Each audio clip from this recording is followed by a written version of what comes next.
नमस्कार दोस्तों, plus academy के डिजिटल प्लेटफॉर्म पर आप सभी का हार्दिक स्वागत है। अपनी चर्चा चल रही है भारत की ज्योग्राफी को लेकर और भारत की ज्योग्राफी में हम बात करें भारत के सामान्य परिचय की। और देखो, सामान्य परिचय की अपनी 3 क्लासें हो गई हैं और आज अपनी चौथी क्लास है। तो देखो, सामान्य परिचय को हमने विस्तार से पढ़ा है। आप क्लासों को अवॉइड बिना करते हुए बार बार इनका रिविजन जरूर करें। इन सामान्य परिचय से संबंधित अगर आपका कोई भी क्वेश्चन आया तो वो गलत नहीं होगा। तो आइए हम चर्चा करते हैं। और सबसे पहले आप लोगों को सभी को धनतेरस की हार्दिक शुभकामनाएं। आपके घर में लक्ष्मी विराजमान हो। अब हम बात करते हैं अपने चैप्टर की। देखो, हमने बात कर ली है नामकरण की कि भारत का नामकरण किस प्रकार से पड़ा। नामकरण की बात हो गई, क्षेत्रफल की बात हो गई, अवस्थिति एवं विस्तार की बात हो गई। और कल अपनी चर्चा चल रही थी किस पे? भारत की सीमाएं। और भारत की सीमाएं 2 प्रकार की होती हैं, स्थलीय और जलीय सीमा। अब देखो, हम एक बार जलीय सीमा पढ़ने से पहले अर्थात तटीय सीमा पढ़ने से पहले स्थलीय सीमा की हम बात कर लेते हैं कि भारत की स्थलीय सीमा है 15,106 किलोमीटर लंबी है। उस स्थलीय सीमा पर भारत के पड़ोसी देश 7 स्थित हैं। 7 देश स्थित हैं। कितने देश हैं? 7 देश हैं जो कितनी अंतर्राष्ट्रीय सीमा बनाते हैं? 15,106 किलोमीटर। उन 7 देशों का अवरोही क्रम की बात करें कि सबसे लंबी अंतर्राष्ट्रीय सीमा कौन सा देश बना रहा है, उससे छोटी कौन सा बना रहा है, उससे छोटी कौन सा देश बना रहा है। तो देखो, कल मैंने एक आप लोगों को ट्रिक बताई थी, कौन सी? कि बचपन में एमबीए की। बचपन में एमबीए होती तो नहीं है, लेकिन फिर भी आप लोगों ने बचपन में क्या कर ली थी? एमबीए कर ली थी। बचपन से देखो, ट्रिक से हम याद करेंगे। बांग्लादेश, चीन, पाकिस्तान, नेपाल, म्यांमार, भूटान और अफगानिस्तान। अर्थात सबसे लंबी अंतर्राष्ट्रीय सीमा रेखा कौन सा देश बना रहा है? बांग्लादेश भारत के साथ बनाता है। और सबसे छोटी अंतर्राष्ट्रीय सीमा कौन सा बना रहा है? अफगानिस्तान। और अफगानिस्तान और भारत के मध्य कौन सी रेखा है? डुरंड रेखा है। चीन और भारत के मध्य कौन सी रेखा है? मैकमोहन रेखा है। इसके बाद में भारत और पाकिस्तान के मध्य रेड क्लिफ रेखा है, जिसका निर्धारण सन 1947 में किया गया था। अब आपसे पूछ ले कि भारत और पाकिस्तान के मध्य कितनी अंतर्राष्ट्रीय सीमा रेखा है, तो वो है 3323 किलोमीटर। कितनी है? 3323 किलोमीटर। और बांग्लादेश और भारत के मध्य कितनी है? 4096.7 किलोमीटर। इतनी अपनी बातें हो गई थी।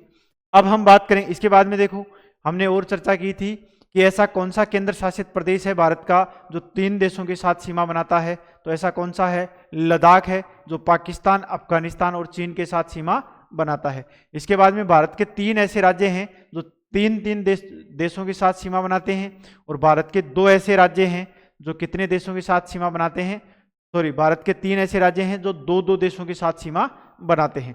इसके बाद में भारत की अंतर्राष्ट्रीय सीमा अर्थात अंतर्राष्ट्रीय सीमा अर्थात स्थलीय सीमा पर भारत के 16 राज्य और 2 केंद्र शासित प्रदेश स्थित हैं।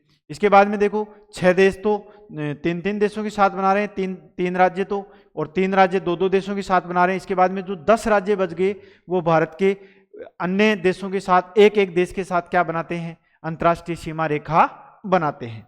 अब हम बात करते हैं किसकी? तटीय सीमा रेखा की। तो देखो, तटीय सीमा रेखा को भी 2 भागों में डिवाइड करते हैं। कितने भागों में? 2 भागों में। एक तो है राज्य और एक है द्वीप समूह। और द्वीप समूह में बात करें तो केंद्र शासित प्रदेशों को शामिल किया गया है। अब देखो, हम बात करें कि जलीय या तटीय सीमा, भारत की कुल तटीय सीमा कितनी है? 7,516 किलोमीटर है। कितनी है? 7,516 किलोमीटर है। आगे हम बात करें कि भारत की तटीय सीमा पर 9 राज्य और 4 क्या हैं? केंद्र शासित प्रदेश स्थित हैं। कितने राज्य हैं? 9 राज्य एवं 4 केंद्र शासित प्रदेश स्थित हैं। अब हम बात करें तटीय सीमा की। किसकी चर्चा करें? कि तटीय सीमा टोटल कितनी बना रहा है? 7,516.6 किलोमीटर। इसके अलावा देखो, मुख्य भूमि की बात करें। किसकी बात करें? कि मुख्य भूमि है भारत की, वह तटीय सीमा रेखा कितनी बनाता है? 6100 किलोमीटर या 5422.6 किलोमीटर। देखो, ये दोनों डाटा अलग अलग बुक में दिए हुए हैं। कहीं पे आपको 6100 किलोमीटर लिखा हुआ मिलेगा और कहीं पे आपको क्या मिलेगा? 5422.6 किलोमीटर। तो अगर ये एग्जाम में क्वेश्चन आता है तो दोनों एक साथ नहीं आएंगे।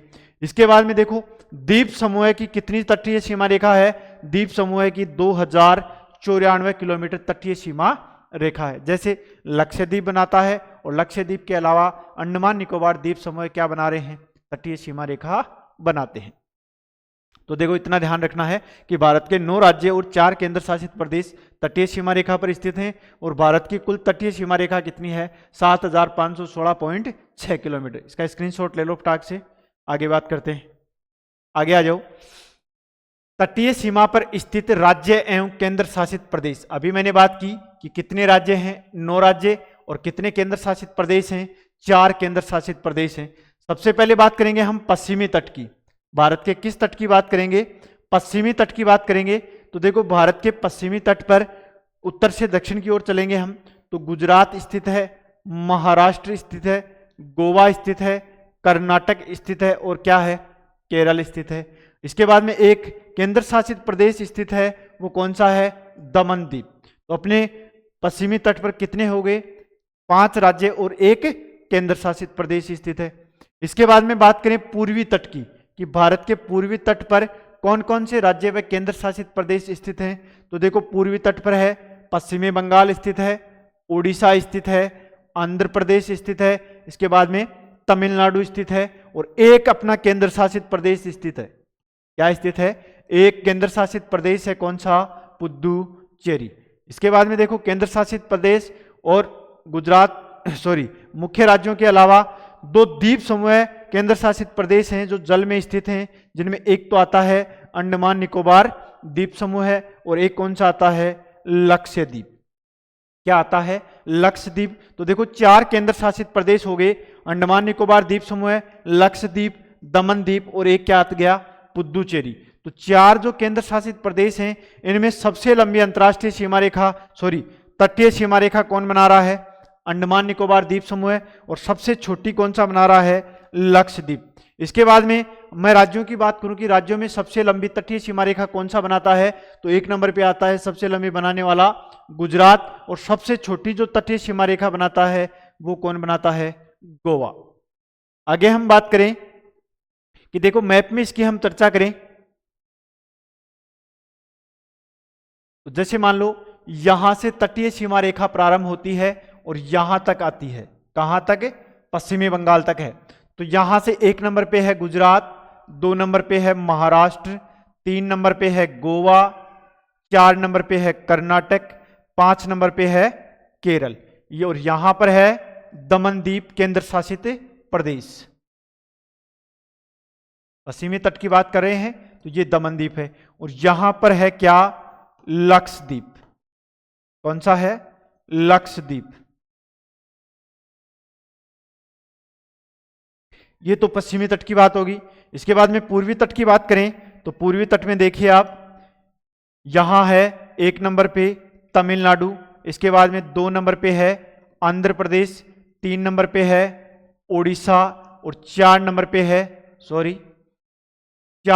है पश्चिमी बंगाल, और यहां पर एक क्या आ रहा है, केंद्र शासित प्रदेश है जो द्वीप समूह पे स्थित है, इसे बोला जाता है अंडमान निकोबार द्वीप समूह। क्या बोला जाता है, अंडमान निकोबार द्वीप समूह। तो देखो 1 नंबर पे क्या बात की हमने, गुजरात, ताकि आपको याद हो जाए, गुजरात। इसके बाद में केंद्र शासित प्रदेश आ गया दमन द्वीप। इसके बाद में 2 नंबर पे है महाराष्ट्र, 3 नंबर पे है गोवा, 4 नंबर पे है कर्नाटक,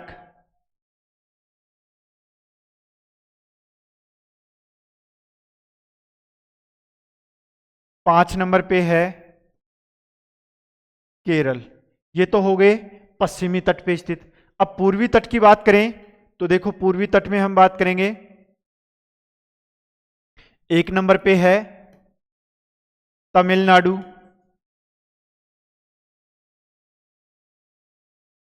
इसके बाद में 2 नंबर पे है आंध्र प्रदेश,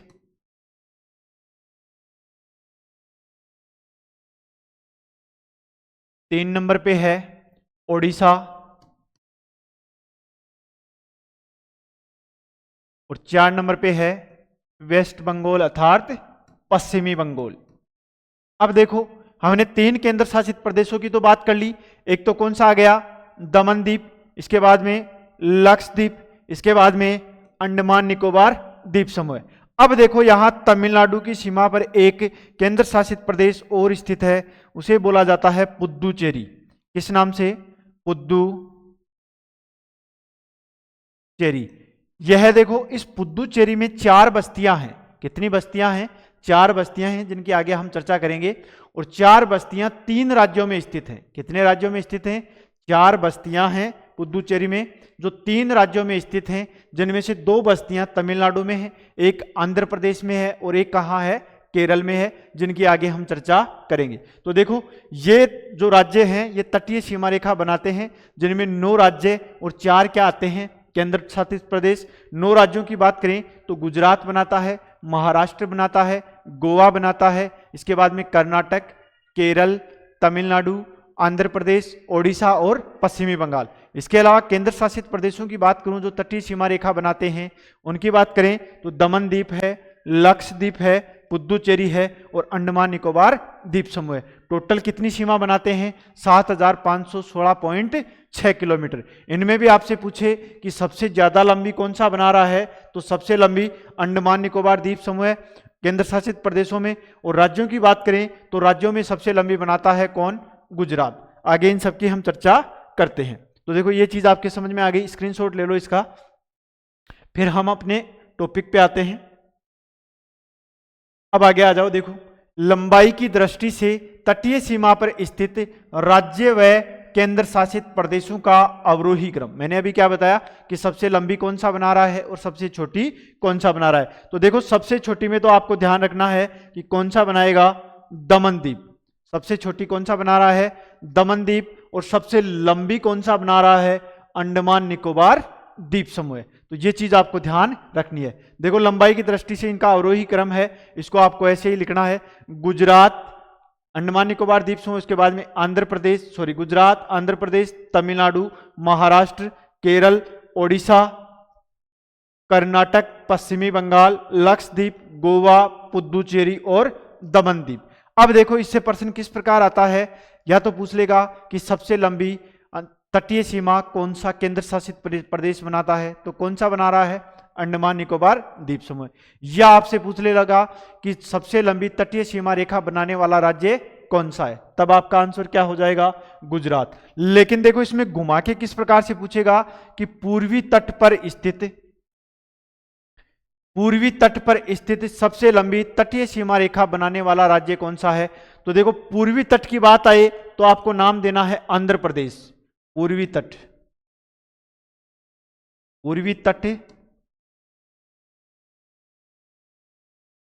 और गुजरात नाम आए तो आपको क्या बताना है, पश्चिमी तट।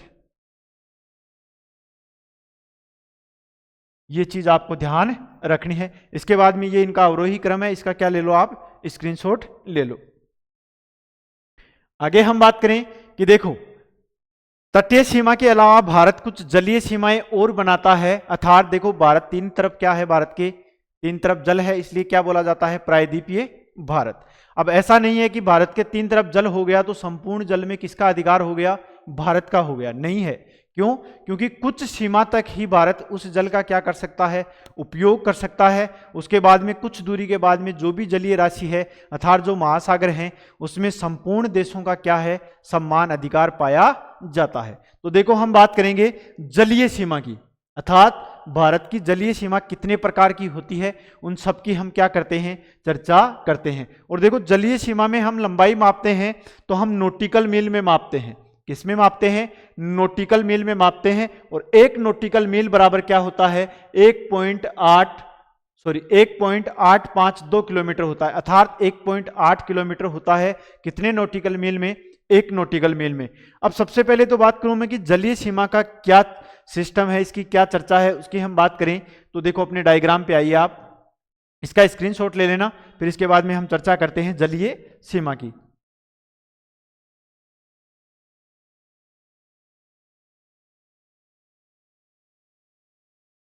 तो देखो जलीय सीमा के अगर भारत की मैं बात करूं तो ये सारा एरिया भारत के तीनों तरफ क्या है, जल ही जल है। कैसा हो गया? जल ही जल है। तो ये नहीं है कि संपूर्ण जल में किसका अधिकार हो जाएगा? भारत का अधिकार हो जाएगा। नहीं होगा। क्यों होगा? क्यों नहीं होगा? क्योंकि कुछ सीमा तक ही भारत इस जल का क्या कर सकता है? उपयोग कर सकता है, फिर अपना अधिकार नहीं दिखा सकता। जैसे मान लो ये जल है, तो इस जल में संपूर्ण देशों का क्या हो जाएगा? समान अधिकार हो जाएगा। तो हम बात करें कि जैसे मान लो कि भारत का जो तटीय भाग है यह कटा फटा है। देखो आपको डायग्राम में दिखाया हुआ है, इस प्रकार से भारत का जो भाग है ये कैसा है? कटा फटा है। तो देखो इस तटीय सीमा का अर्थात जलीय सीमा का निर्धारण सन 1982 में किया गया था। उस आधार पर सबसे पहले क्या किया गया कि इस कटे फटे भाग को मिलाने वाली एक क्या खींची गई? काल्पनिक रेखा खींची गई। क्या खींची गई? एक काल्पनिक रेखा खींचकर इस भाग को क्या कर दिया गया? सीधा कर दिया गया। इस तरफ भी इस कटे हुए भाग को मिलाकर एक रेखा खींची गई और इसे भी क्या कर दिया? सीधा। अब देखो सबसे पहले जो कटे फटे भाग को मिलाने वाली रेखा है, इस रेखा को बोला जाता है आधार रेखा। क्या बोला इसको? आधार रेखा। अर्थात भारत के तट के कटे फटे भागों को मिलाने वाली रेखा को क्या बोला? आधार रेखा बोला गया। इसके बाद में देखो अब हम अपने अर्थात ये तो भारत का हिस्सा ही है, अर्थात ये वाला भाग आ गया, ये सारा का सारा इस तट आधार रेखा के जो अंदर वाला भाग है इसमें संपूर्ण रूप से भारत का क्या है? एकाधिकार प्राप्त है। अब यहां आधार रेखा से इसके 3 भाग बनाए गए। कितने भाग बनाए गए? 3 भाग बनाए गए और उसमें भारत का अलग अलग क्षेत्रों में क्या हो जाएगा? अलग अलग अधिकार हो जाएगा। जैसे आधार रेखा से एक रेखा और खींची गई, ये रेखा आधार रेखा से कितनी दूरी पर है? अर्थात ये है 12 नॉटिकल मील। कितनी है? 12 नॉटिकल मील। अब देखो ये 12 नॉटिकल की मील की दूरी है, ये आधार रेखा से है, न कि भारत की तटीय सीमा रेखा से। तो आपको ध्यान रखना है। अब इस क्षेत्र को किस नाम से जाना गया? इस वाले भाग को बोला गया प्रादेशिक सीमा। प्रादेशिक सीमा। और प्रादेशिक सीमा वाला जो भाग है ये कितने नॉटिकल मील है? 12 नॉटिकल मील है। कितना है? 12 नॉटिकल मील है। इसके बाद में आगे देखो एक रेखा और खींची गई इस आधार रेखा से 24 नॉटिकल मील की दूरी पर। कितनी दूरी पर? 24 नॉटिकल मील की दूरी पर। अब ये आधार रेखा से कितनी दूरी पर है? 24 नॉटिकल। ऐसा कैसा डायग्राम बनाना है आपको कि आधार रेखा से 24 नॉटिकल मील की दूरी पर एक रेखा खींची गई, उसे बोला गया संलग्न क्षेत्र। क्या बोला गया? ये तो क्या हो गया? प्रादेशिक वाला भाग, ये वाला जलीय भाग है। इसके बाद में ये वाला जो भाग है ये हो गया संलग्न क्षेत्र। किस नाम से जाना गया इसे? संलग्न क्षेत्र के नाम से। तो देखो 2 भाग हो गए, प्रादेशिक सीमा 12 नॉटिकल मील, संलग्न क्षेत्र का विस्तार है जो देखो आधार रेखा से तो कितनी दूरी पर है? 24 नॉटिकल मील पर। लेकिन आपसे पूछ ले कि प्रादेशिक सीमा और संलग्न क्षेत्र के मध्य कितनी दूरी है, तब आपको बताना है 12 नॉटिकल मील। क्यों? क्योंकि 12 नॉटिकल मील तो क्या है? प्रादेशिक है, और इसके बाद में 12 क्या है? संलग्न क्षेत्र है, इसलिए 24 नॉटिकल मील दूर स्थित है। ये कितना है? 24 नॉटिकल मील। अब देखो इसके बाद में एक तीसरा क्षेत्र और बनाया गया। उस तीसरे क्षेत्र की बात करें हम तो इसकी दूरी आधार रेखा से कितनी मानी गई?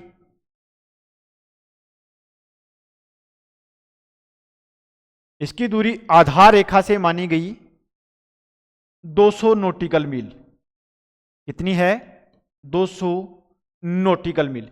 अर्थात आधार रेखा से तो 200 नॉटिकल मील हो गई, लेकिन यही आपसे प्रादेशिक सीमा से पूछ सकता है या संलग्न क्षेत्र से भी पूछ सकता है। तो देखो जिस भाग से भी पूछे उतना आप इसमें से क्या कर दोगे? माइनस कर दोगे। अब एक भाग ये हो गया। तो देखो भारत के बाहर जलीय सीमा में भारत को 3 प्रकार की रेखाओं में बांटा गया है। सबसे पहले वाली भाग है उसे प्रादेशिक सीमा बोला जाता है, इसके बाद में संलग्न क्षेत्र, और जो तीसरे वाला अपना भाग है इसे बोला जाता है अनन्य आर्थिक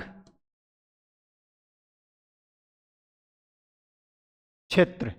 कई बार इनके नाम भी पूछता है कि भारत का अनन्य आर्थिक क्षेत्र कितने नॉटिकल मील दूर है, तो आपको ध्यान रखना है कितने नॉटिकल मील दूर है, 200 नॉटिकल मील। अब देखो इस नॉटिकल मील को आपको किलोमीटर में भी दे सकता है। क्या दे सकता है कि भारत का प्रादेशिक सीमा आधार रेखा से कितनी दूरी है, तो आपको नॉटिकल मील वहां 12 नहीं देगा, क्या दे देगा, किलोमीटर में दे देगा। तो किलोमीटर में दे तो आपको ध्यान रखना है 12 को गुणा किससे कर दोगे, 1.8 किलोमीटर, सॉरी 1.8 से कर दोगे, तब जो भी भाग आएगा वो किलोमीटर में आ जाएगा।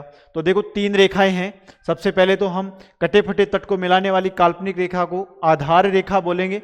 इसके बाद में प्रादेशिक सीमा 12 नॉटिकल मील, संलग्न क्षेत्र 24 नॉटिकल मील, अनन्य आर्थिक क्षेत्र 200 नॉटिकल मील। अब देखो ये वाला जो भाग है इसे बोल देंगे हम खुला सागर। क्या बोल देंगे, खुला सागर। अर्थात इस खुले सागर में सारे देशों का क्या है, सम्मान अधिकार प्राप्त है। सारे देशों को क्या है, सम्मान अधिकार प्राप्त है। तो ये चीज आपके समझ में आ गई। इसके बाद में देखो ये वाला जो भाग है, ये वाला भाग है, इसे बोला जाता है आंतरिक सागर। देखो कटे-पटे तट को मिलाने वाली काल्पनिक रेखा है, तो कुछ भाग हैं उनमें जलीय राशि बच गई, इसे बोला जाता है आंतरिक या अंतर्वर्ती सागर।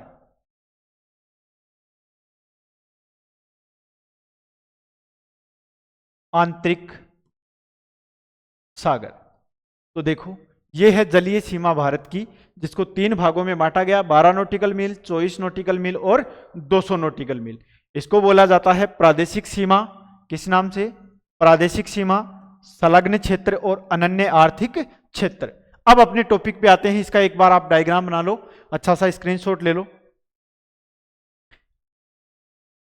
अब आ जाओ आप यहां पे वापस। अब देखो जलीय सीमा 1 नॉटिकल मील बराबर 1.852 किलोमीटर। इसके बाद में देखो सीमावर्ती सागर, अर्थात भारत के 3 तरफ क्या है, जल है, उसे सीमावर्ती सागर बोलते हैं। इसका निर्धारण सन 1982 में किया गया था। किसके तहत किया गया था, 1982 के तहत किया गया था। इसके तहत सीमावर्ती सागर को 3 भागों में बांटा गया है।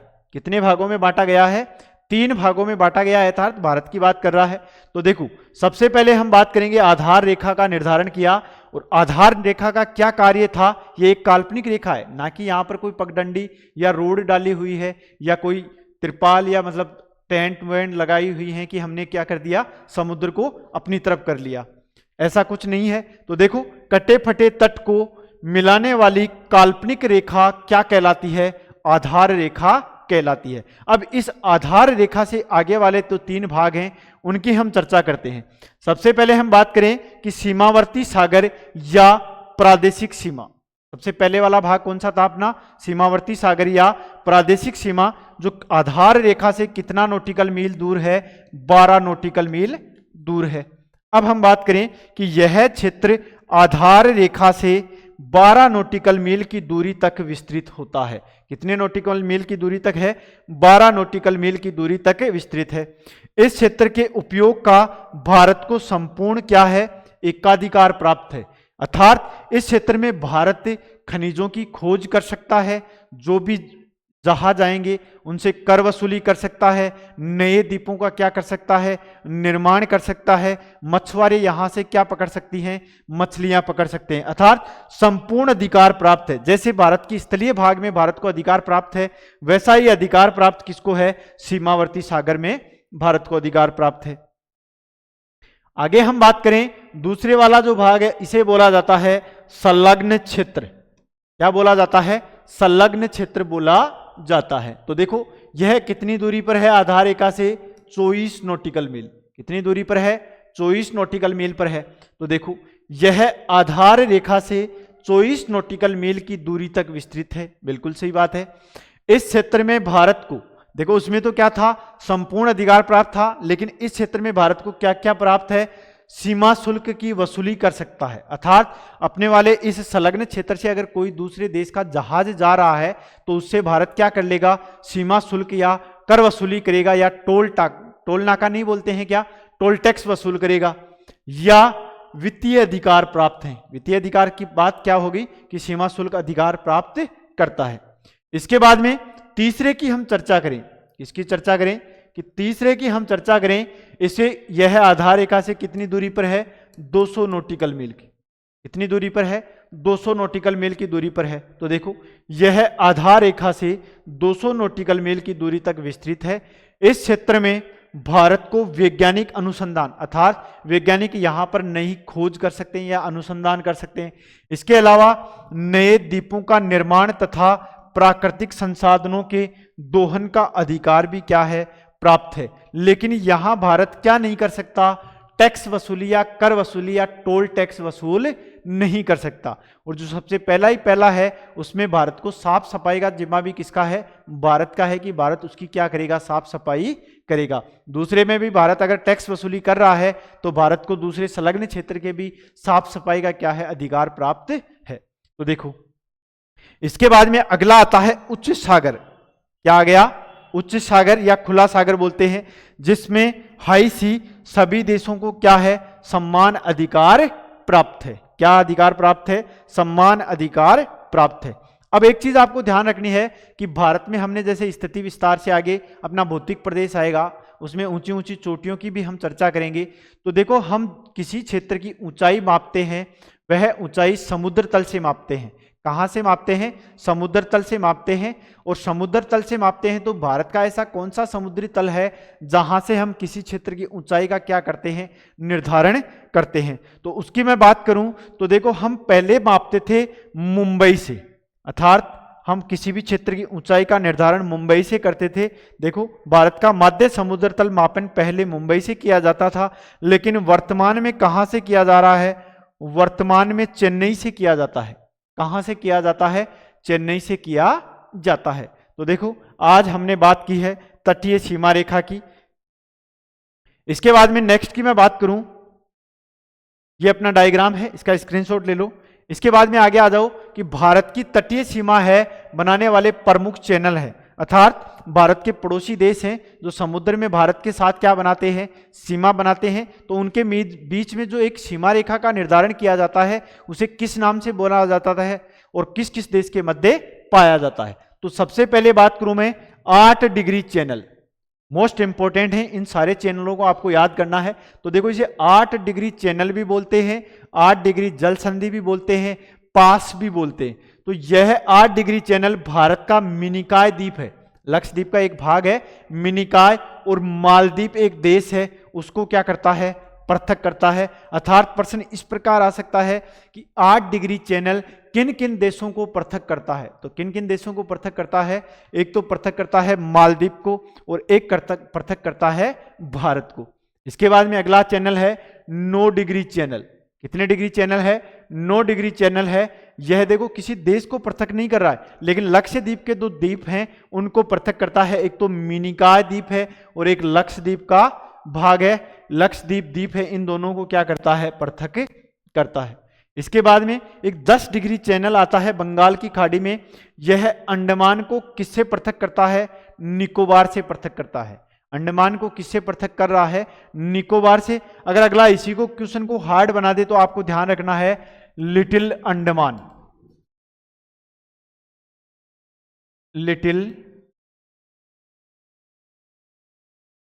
अंडमान को किससे पृथक करता है, कार निकोबार से।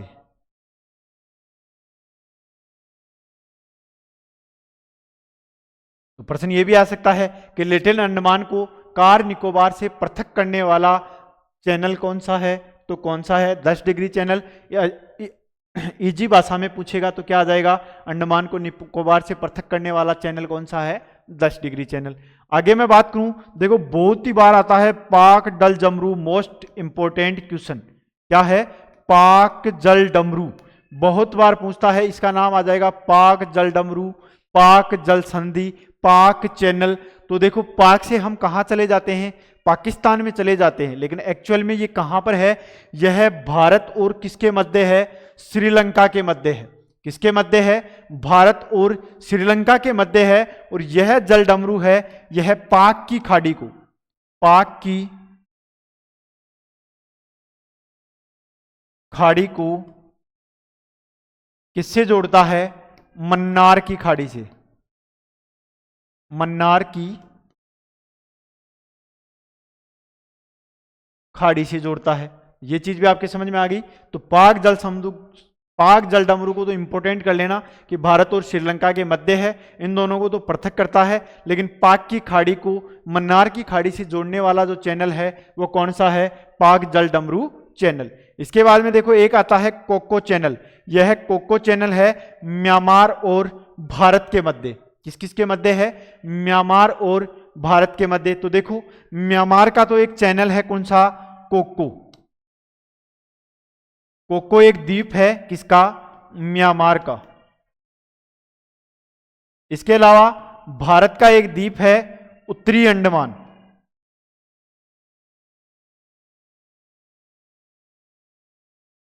या कहीं कहीं आपको कच्छल द्वीप भी मिल सकता है। तो देखो उत्तरी अंडमान किसका भाग है? भारत का। इन दोनों के मध्य अर्थात इनको पृथक करने का कार्य कौन करता है? कोको चैनल करता है। इसके बाद में एक आता है ग्रेट चैनल। तो देखो ग्रेट चैनल है, यह भारत के ग्रेट निकोबार को इंडोनेशिया की सुमात्रा द्वीप से पृथक करता है। किससे पृथक करता है?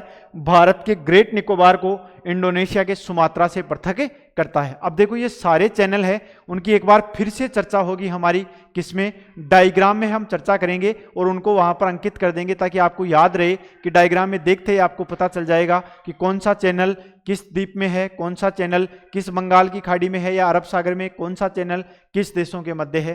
तो आज की क्लास को हम यहीं विराम देते हैं और आप लोगों को फिर से हैप्पी धनतेरस। और दीपावली का सीजन है, दीपावली आने वाली है, तो एडवांस में आप सभी को हैप्पी दिवाली। आपको अच्छे से 1 या 2 दिन अपने त्योहार को मनाना है, उसके साथ साथ आपको अच्छे से पढ़ाई भी करनी है। जय हिंद, जय भारत।